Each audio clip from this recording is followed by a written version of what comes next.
Continuamos en Entre Líneas. Bueno, y las discusiones de la campaña se fueron también hacia el Congreso de la Nación, por varios motivos. Primero, por Ganancias, el proyecto que envía el oficialismo para tratar de eliminar, bueno, a esto que mencionábamos, ¿no? A todos aquellos que ganan menos de 1.770.000 pesos y demás del aporte a ese tributo. Y también se abrió otra discusión con respecto a la idea de Milei de pedirle a Massa que se postergue, que se demore la discusión del presupuesto del año que viene, ¿no? Y Massa lo aceptó. Y Massa, sí, parece que le dio lugar a esa cuestión, bueno, que generó también reacciones de otra parte de la oposición, como de Juntos por el Cambio, el peronismo no kirchnerista y demás, que salieron a criticar esa posibilidad, ¿no? Así es. Vamos a hablar con el diputado Carlos Gutiérrez para ver cuál va a ser la postura de Córdoba Federal en diputados. ¿Qué tal, Carlos? ¿Cómo le va? Hola, ¿cómo les va a ambos? Un gusto de verlos y escucharlos. Igualmente. Bueno, Carlos, ¿y cómo recibieron esto y cómo van a votar esto que envió el ministro de Economía al Congreso? Bueno, como un parche más, la verdad que lo primero que hay que decir es que claramente todos estamos de acuerdo en que es un absurdo ir en contra del concepto de que el salario, bueno, no es una renta ni es otra cosa que no sea precisamente lo que cada uno ha obtenido por su esfuerzo. Pero también es un absurdo seguir pensando que en este permanente poner parche sobre parche en el contexto eleccionario donde Sergio Massa, como yo siempre digo, durante el día le succiona a los argentinos, mejor dicho, le succiona todo por vía de la inflación y al otro día aparece como el sanador de lo que él mismo ha generado. Bueno, esto del impuesto a las ganancias precisamente es un tributo, yo diría el más justo, porque es un impuesto que no por nada en todos los otros lugares del mundo se llama un impuesto a los ingresos, es decir, quien más gana es el que más tributa. Pero acá, como todo, digamos, elude una y otra vez, mediante la política de parches, el ir a una reforma estructural del sistema tributario, eso haría que el impuesto llamado a las ganancias o a los ingresos pueda tener incluso una curva que no pegue estos saltos, porque ustedes hablaban con razón recién de la cifra de 1.770.000, y el que gana 1.771.000 paga el 30%. En otros países esto, digamos, merece una consideración de una curva mucho más achatada que va generando de a porcentajes lógicos el crecimiento de quien supera esa cifra paga un porcentual que no es un corte abisal, digamos, en este sentido. Pero además la injusticia de casi, diría yo, recuperar un viejo concepto de la izquierda del siglo pasado, ¿no es cierto?, de la aristocracia obrera, es decir, hay unos que se van a ver beneficiados por esto y hay otros, como son los autónomos, no por nada, incluso alguna diputada,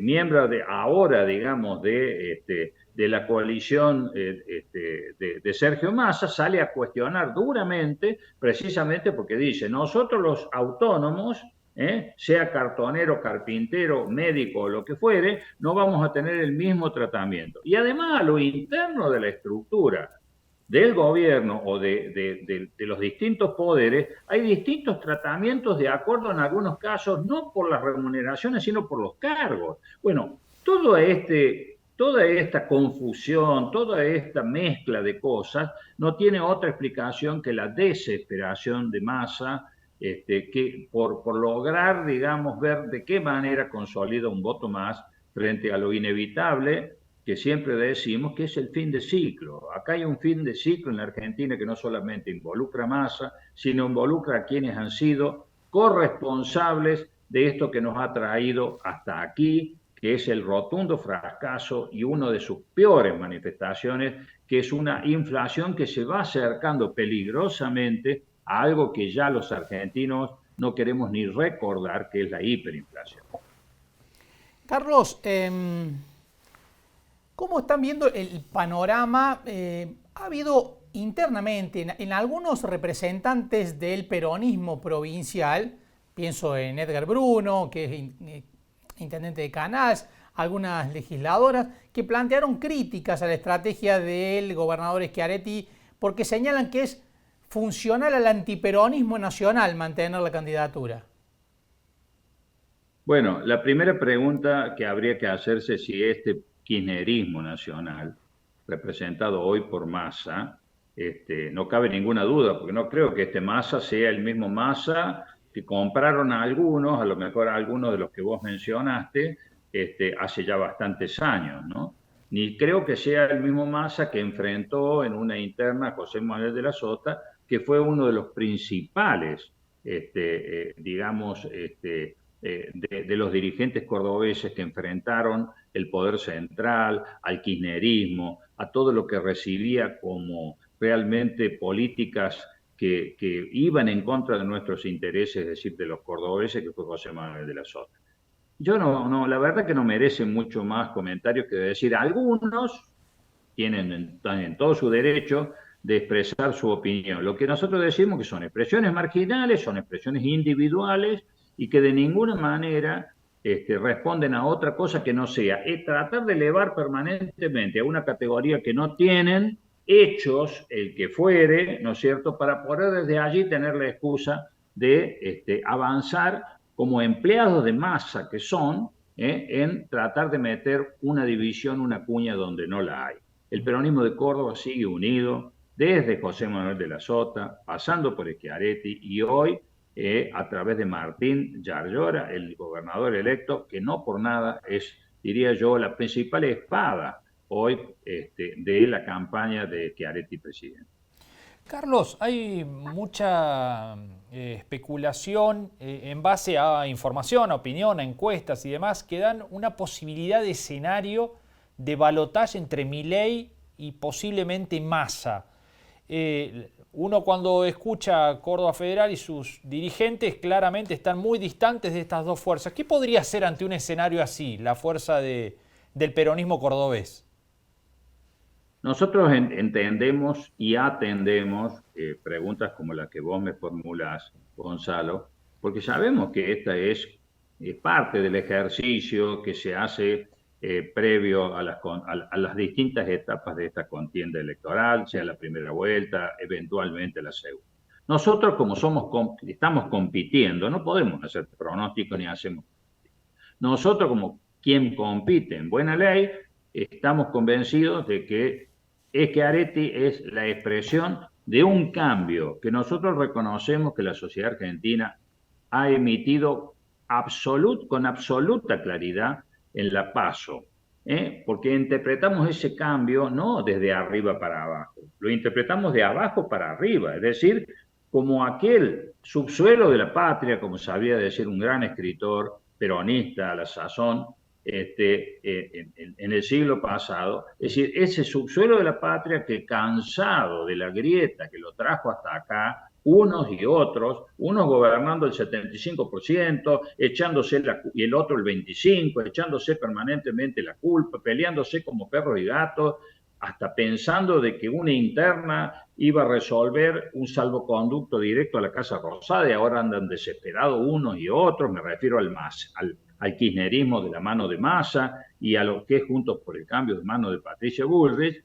Bueno, nosotros consideramos de que el cambio ese tiene dos vertientes. Una vertiente que es algo que nosotros lo decimos sin alusión de ningún tipo en términos personales, nada por el estilo, que nosotros no la hemos visto aplicada en ningún lugar del mundo. Y sí tenemos una opción, como la de Schiaretti, que en el cuarto oscuro de todo el país, después de 22 listas que compitieron en las PASO, es una de las 5 que quedó, que no por nada es la única lista que expresa los intereses, es decir, de un candidato que es del interior, que tiene una trayectoria probada, que no solamente sabe lo que hay que hacer, sino el cómo hay que hacerlo y que lo probó durante muchos años de concreción de obras, de programas y de realizaciones en Córdoba. Bueno, ese hombre es Juan Schiaretti para nosotros. Y entonces nosotros no nos rendimos frente a esta, para nosotros, falsa dicotomía del voto útil. ¿Qué es el voto útil, Gonzalo y Marcos?